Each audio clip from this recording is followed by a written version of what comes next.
The morning they broke ground, Sadie Harper was already standing at the fence line. She was 14 years old, slight and still, her chestnut brown hair tangled from the early wind, her hazel eyes fixed on the ridge where 6 construction vehicles had rolled in before sunrise.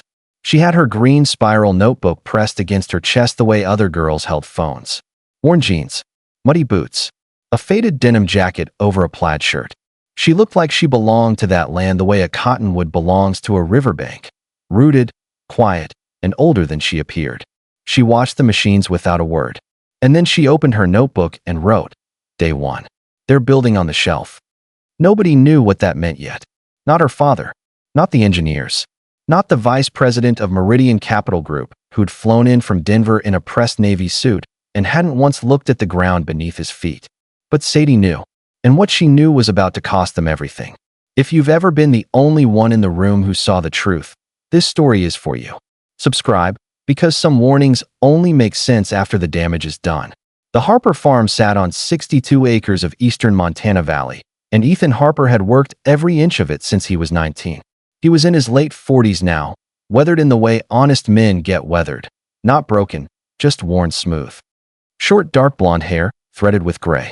Tired eyes that still held something protective behind them. He wore his denim work jacket every day regardless of season, leather gloves tucked into the pocket, and he spoke in the kind of measured sentences that came from years of talking to livestock and not enough people. He hadn't wanted to sell the eastern parcel, but his neighbor, Dale Hutchins, had no sons, no daughters, and a tax debt that made sentiment impossible. 5,000 acres transferred to Meridian Capital Group for a regional financial services campus. Offices, infrastructure, a small private airstrip. The deal closed in February. By April, the survey trucks were on the ridge. Sadie had watched the whole thing from the beginning. She'd been keeping her notebook since she was 12, the year her grandfather Walter pressed his own field journal into her hands on the farmhouse porch one evening and said, "The land talks, Sadie girl." Most people just forgot how to listen. Walter Harper was 81 now, silver-bearded and slow-moving, his deeply lined face carrying the kind of peace that only comes from having lived long enough to stop being surprised by people.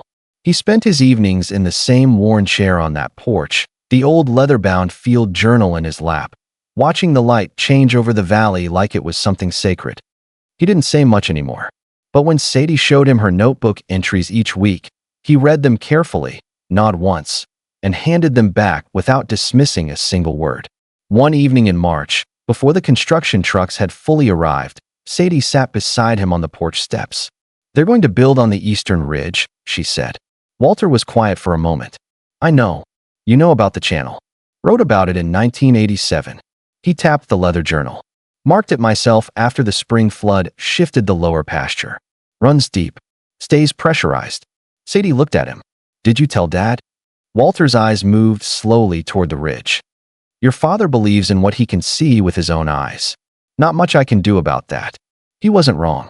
Ethan loved his daughter fiercely, but he was a practical man, and practical men trusted engineers over 14-year-olds, and over 81-year-old grandfathers who talked about the land like it had feelings. That was the first mistake. The day Rebecca Collins arrived on the Harper fence line, Sadie was feeding the horses. Rebecca was in her late 30s, sharp and composed, dark blonde hair pulled back tight under the cloudy Montana sky. She wore a tailored beige field coat over corporate clothes, development blueprints rolled under one arm, and she moved through the muddy terrain in field boots that were clearly brand new. Behind her, 2 white survey trucks idled near the gate, and a man with a clipboard was already measuring distances Sadie could have told him were wrong. Rebecca introduced herself with a firm handshake for Ethan and a polite smile for Sadie that didn't quite reach her eyes. "Mr. Harper," she said, "we're starting Phase 1 site prep this week. Just courtesy notification. Your access to the Eastern Creek Trail won't be affected." Ethan nodded slowly, his leather gloves in his hands. "Appreciate that." Sadie stepped forward. "You're building on the alluvial shelf?" she said. Rebecca blinked. "I'm sorry, the Eastern Ridge." Sadie held her notebook open, a hand-drawn topographic sketch covering the page. "There's a buried water channel running about 9 feet down. Seasonal. It fills from snowmelt and stays pressurized until August. You build a foundation on top of that, it's going to move." Rebecca stared at the notebook. Then she looked at Ethan with the expression of someone waiting for an adult to manage a child. Ethan cleared his throat. She's been mapping the land since she was 12. She might be. Mr. Harper, Rebecca said gently, we've had 3 independent geological surveys done on that site. The soil load-bearing assessment passed federal standards. I appreciate your daughter's interest, but we have a team of licensed geotechnical engineers managing site safety. Sadie didn't look away. The surveys were done in October. Correct. The channel's dry in October. Silence. A cold gust moved across the pasture. One of the survey trucks beeped as it reversed. A crow lifted off the fence post behind them and was gone. Rebecca smiled again, the same polite, closed smile, and thanked them for their time. Sadie watched her walk back toward the white trucks and wrote one line in her notebook. They don't know what they don't know. Ethan confronted Sadie that evening at the kitchen table. He sat across from her with his hands wrapped around a coffee mug, his tired eyes serious in the low lamplight. You can't just walk up to corporate people and tell them they're wrong, Sadie. She is wrong, Dad. You don't know that for certain. Sadie turned the notebook around so he could see the sketch. 2 years of creek observations, soil samples she'd taken herself with her grandfather's old auger, water table measurements drawn by hand with careful precision. Grandpa found that channel in 1987. He wrote it in his journal. It runs northeast to southwest, directly under where they're pouring foundation. I've tracked the water pressure 3 springs in a row. It peaks in late July. Every time. Ethan studied the page for a long moment. His jaw tightened. Something shifted behind his eyes. Not dismissal, but something closer to fear. The fear of a man who understood just enough to know he was out of his depth. I'll make some calls, he said quietly. He didn't make the calls. Not because he didn't believe her, but because the next morning a letter arrived from the county assessor about a delinquent tax adjustment on the north pasture, and the financial stress crowded everything else out. That was the brutal arithmetic of survival. The urgent always buried the important. The thing that screamed loudest got the attention, and the quiet warning in a 14-year-old's notebook didn't scream. Sadie understood. She didn't forgive it, but she understood. She went back to her notebook instead. And then she did something else. She wrote a letter. Construction moved fast through May and into June. The site foreman had 30 workers on rotation, concrete mixers running 6 days a week, and the eastern ridge was transforming fast. Survey stakes giving way to rebar grids giving way to wooden forms filling with gray concrete that hardened in the dry Montana air and looked, to everyone watching, exactly like progress. The project engineer on site was Daniel Brooks, mid-40s, broad-shouldered, practical in the way men are when they've spent 20 years solving problems with their hands. He wore his reflective vest and hard hat the same way Ethan wore his work jacket, automatically, without thinking about it. He was holding soil sample tubes near the drilling rig one morning in late June when his junior engineer, Emily Carter, appeared at his elbow with a printout. Emily was in her late 20s, auburn hair pinned back, field jacket half-zipped against the morning wind. She was sharp, and she was new enough to the industry that she still took anomalies personally. These moisture variance numbers, she said, spreading the printout across the hood of the nearest truck. They're inconsistent with the October surveys. Daniel looked at the numbers. Within tolerance range. Barely. And it's trending. She pointed to a column on the right side. 4 readings in 6 weeks, all moving the same direction. Emily. He said her name like a full stop. She folded the printout slowly. Said nothing. But she didn't throw it away. She tucked it under the seat of her truck, and that evening she started keeping her own notes. A second notebook, running parallel to Sadie's, 2 miles away, neither of them knowing the other existed. By July, the concrete pours had begun on the eastern foundation block, a 60-foot wide base for the main administrative building. Meridian's VP, Richard Hayes, flew in for a progress inspection. He was in his 50s, silver-haired, with the kind of sharp jaw and careful posture that came from decades of rooms where appearance was currency. He stood at the glass wall of the construction trailer looking out over the Montana Valley with the quiet satisfaction of a man watching money materialize from dirt. On schedule, he asked Rebecca. 2 weeks ahead, she said. Hayes nodded once. Good. Denver wants the Phase 1 sign-off before September. Nobody mentioned the moisture readings. Nobody mentioned that Callaway Creek had risen 4 inches in 3 weeks despite below-average rainfall, something Sadie had measured twice that week and underlined in red. Nobody mentioned the letter Sadie had mailed to the project office on June 14th, the one with her measurements folded inside in careful columns. It had been logged, filed, and forgotten. The first crack appeared on a Tuesday. It was hairline thin, running 6 inches along the northeast corner of the foundation block. The site foreman photographed it and entered it into the log as minor settling. Monitor. Standard language. Seen it 100 times. Nothing to call anyone about. Daniel Brooks walked the perimeter alone that afternoon, crouched at the crack, and pressed his thumb against it. The concrete was dry at the surface. But something about the angle of the fracture, the direction it ran, slightly diagonal, northeast to southwest, made him stay crouched longer than he needed to. He stood up slowly. He called Emily over without saying why. She came, looked at the crack, looked at Daniel. Then she walked to her truck, reached under the seat, and handed him the moisture variance printout without a word. That evening, Sadie was walking the fence line at dusk when she noticed the construction trailer lights burning past midnight. 2 silhouettes at a table. She stood still for a moment, watching, then wrote it down. Within a week, the hairline crack was 3/4 of an inch wide. A secondary fracture had branched south. A drainage pipe coupling 40 feet away had shifted 2 degrees off level, small enough to miss on a casual inspection, significant enough that water pressure was now redirecting through the subfloor cavity in a direction nobody had planned for. Emily drilled a new bore test on the eastern edge without authorization. 11 feet down. What came up wasn't dry sediment. It was dark, saturated clay, the color of river bottom, dense with moisture, pressed from below by something that had been there long before the concrete arrived. Her hands were trembling when she called Daniel. "There's a subterranean channel," she said. The line held silence for a long moment. "How wide?" he asked. "Wide enough that we should have found it in October." A pause. "We didn't look deep enough." Daniel Brooks drove to the Harper farm the next morning. Ethan answered the door in his flannel shirt, leather gloves already on despite the hour, his weathered face surprised to find an engineer on his porch. Sadie appeared at his shoulder in her denim jacket, green notebook in hand, hazel eyes reading Daniel the way she read everything, quietly and completely. "I need to speak with your daughter," Daniel said. Ethan looked at him for a long moment. Then he stepped aside.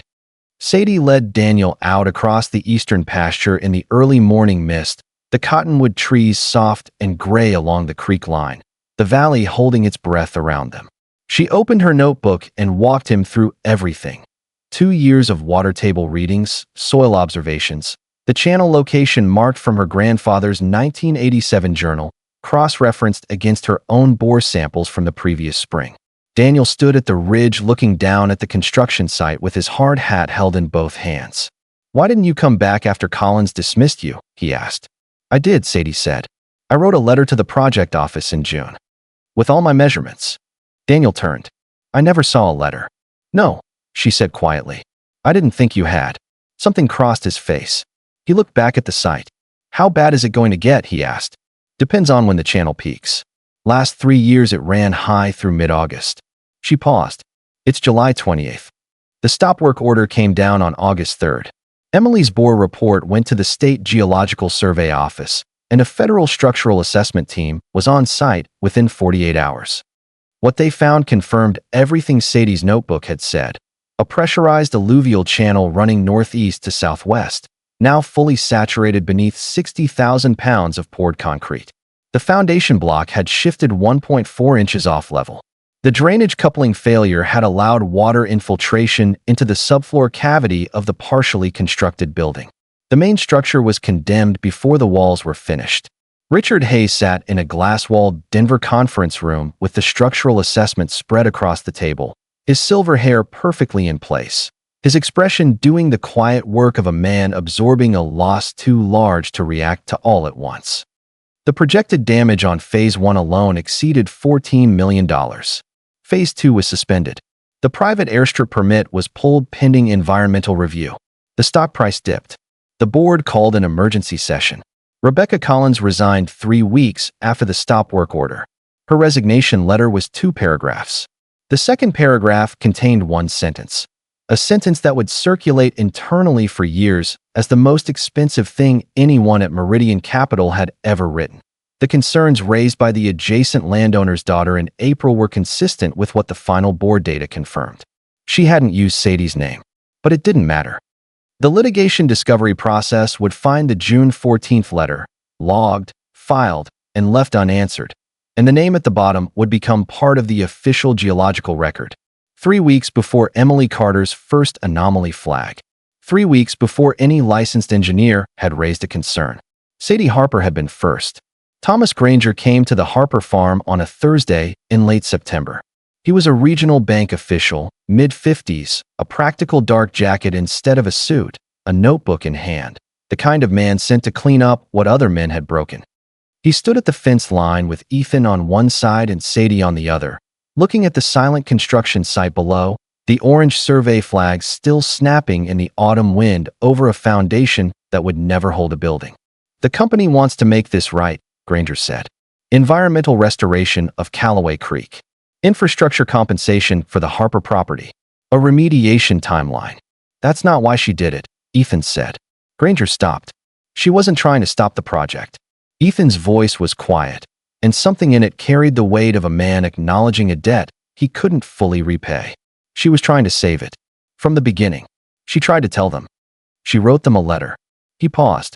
Nobody listened. Granger turned to Sadie. She met his eyes the way she always met things, directly, without performance, with the steady gaze of someone who had been right in a room full of wrong people and had simply waited. "I know," Granger said, and his voice meant it. 2 months later, the State Geological Survey published their findings. The buried channel received an official designation in the documentation. They called it the Harper Channel, not because anyone at the state office had sought Sadie out, but because the recovered letter dated June 14th had been entered into the evidentiary record, and the name at the bottom of that letter was the earliest documented identification of the geological feature that had brought a $14 million project to its knees. Walter Harper heard about it on the farmhouse porch at sunset. Sadie told him, sitting beside him on the steps the way she had all her life, the valley going gold around them. He was quiet for a while.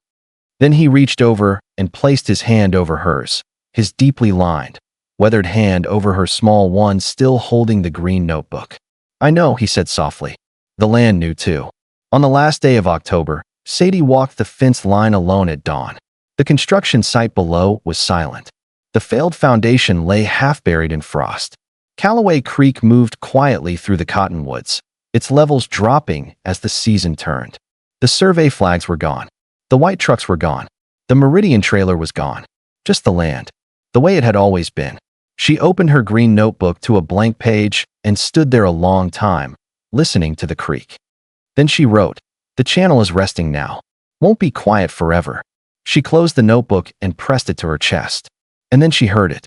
From somewhere behind her, from the direction of the old eastern pasture, a low mechanical sound. Distant. New. She turned slowly. A single white truck sat on the far ridge. No Meridian logo. A different name on the door. A man in a dark jacket stood beside it, binoculars raised, looking down at the valley. Not at the failed construction site. At the Harper farm. Sadie's hand tightened around the notebook. She didn't run. She didn't call for her father. She didn't panic. She opened to a new page. And she started writing. Because whoever was on that ridge, whatever they wanted, whatever they thought they knew about that land, whatever had made them decide the Harper farm was worth watching, they hadn't read the notebook. They had no idea what was underneath the ground they were already planning to use. And they had no idea that the girl standing at the fence line below them had been watching them for exactly as long as they had been watching her. She wrote the truck's description. She wrote the time. She wrote the company name on the door, squinting against the morning light to read it clearly. Then she underlined it twice. Part 2 is coming. Because the land has more to say, and so does Sadie.